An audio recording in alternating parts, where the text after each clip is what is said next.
The 2024-25 A-League Women's season was obviously a magical campaign for the Central Coast Mariners, winning the championship, our first ever A-League Women's Championship after finishing fourth in the regular season, expertly navigating the final series and lifting the Champions Trophy, especially for this team who has obviously just returned to the competition in the last couple of years and has performed so well under the leadership of head coach Emily Husband, who of course recently has announced that she will be departing the Central Coast Mariners, and we wish her all the best with her future role as an assistant coach at the Matildas. But let's break down this season and look at why it was so successful for the Mariners. So a fourth place finish in the end for the Mariners, looking at the final A-League Women's ladder from this season. 9 wins, 7 draws, 7 losses, 31 goals scored, 25 conceded. We had one of the better defenses in the competition, ending with +6 in the goal difference, 34 points in the end. It was obviously really tight in those final few rounds of the regular season for the Mariners. We easily could have slipped down to 5th or 6th, or even if the results hadn't gone our way in those last few weeks, we could have even seen ourselves outside of the top 6, which is crazy to think where we ended up in the end, winning the championship as well.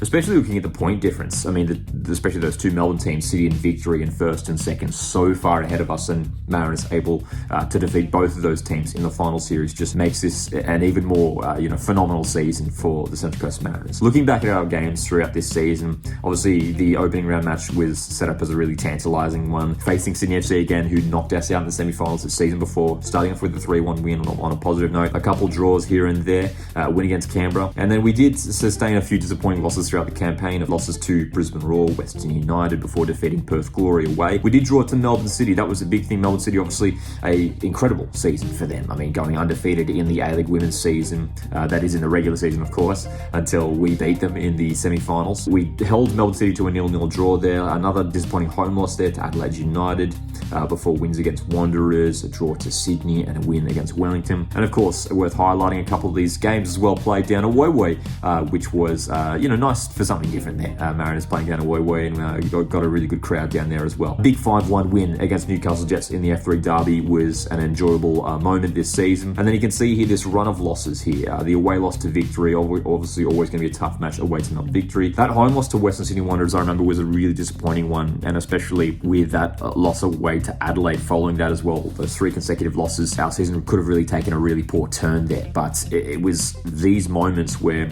I think the leadership of Emily Husband really proved the difference in the end. The togetherness from this side, you can just tell, hey, just from watching the team, that the togetherness there in the playing squad is just fantastic, and a lot of that surely has to come from head coach Emily Husband. Final rounds there, defeating Brisbane Roar, which was an important game as well, because we were sort of battling for them for a spot in the top 6. Losing to Victory at home made things a little bit precarious for the final day of the season. The win away to Newcastle Jets in that final F3 Derby, I remember being at that game in Maitland, and that final goal going in from Jade Pennick. The celebrations were good from Mariners fans who were in the stadium on that day, man. That was an important win to secure a home elimination final. And I think that was really important for the Mariners, looking at the final series as well and how it went for the Central Coast. Hosting Canberra first up, it could have been a different story had we had an away elimination final. Not doubting that we wouldn't have been able to get a result, but that home advantage was important for us. And we shouldn't forget as well, this game was postponed. You might remember heavy rain on the Central Coast that weekend. It was pushed to 6 o'clock on a Monday night. Mariners still getting the win in the end in front of a decent crowd, considering the circumstances. And then obviously the intense 2-legged semi-final tie against Melbourne City, 2-2 draw at home, but it was the second leg where Mariners finally made the breakthrough. Obviously City picking up a red card early on in that second leg did affect things, but Izzy Gomez scoring to send Mariners through to the A-League Women's Grand Final. And then of course, as we know, the win in the Grand Final on penalties after a 1-1 scoreline against Melbourne Victory.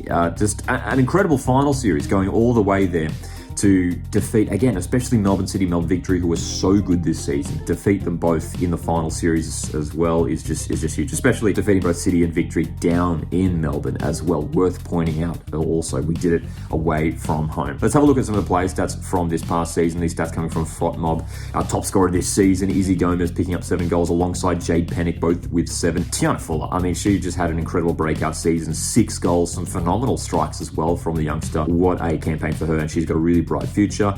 Peter Trim is topping the assists with 4. Brooke Nunn and Izzy Gomez also with a few assists as well. Just incredible that Izzy Gomez, we shouldn't forget as well, she missed like a chunk of the campaign due to injury. We know she received Matilda's call up early on in the season and she had to miss that due to injury. She still managed to tie with Jay Pennick with 10 goals and assists, and Izzy Gomez playing a lot of games in midfield as well, whether it was in a central position or even out wide. You might remember she was playing out left during some of the final series. An unbelievable campaign for Izzy Gomez, and we're just so lucky to have a player like her in our team. The Fotmob ratings here from this season, the average ratings from this whole campaign, no surprise that Izzy Gomez is topping at 8.08, which is a pretty decent rating indeed. Taylor Ray up there as well as Annabelle Martin. Two of the more underrated stars of our team, I think. I think Annabelle Martin constantly put in a solid shift, playing in a fullback position. She was so consistent this season. Taylor Ray as well, whether she was playing in midfield or adapting to a centre-back role, obviously still without Taryn King for a lot of this season. It was great to have her return towards the end of the campaign. But Taylor Ray, man, I mean, she was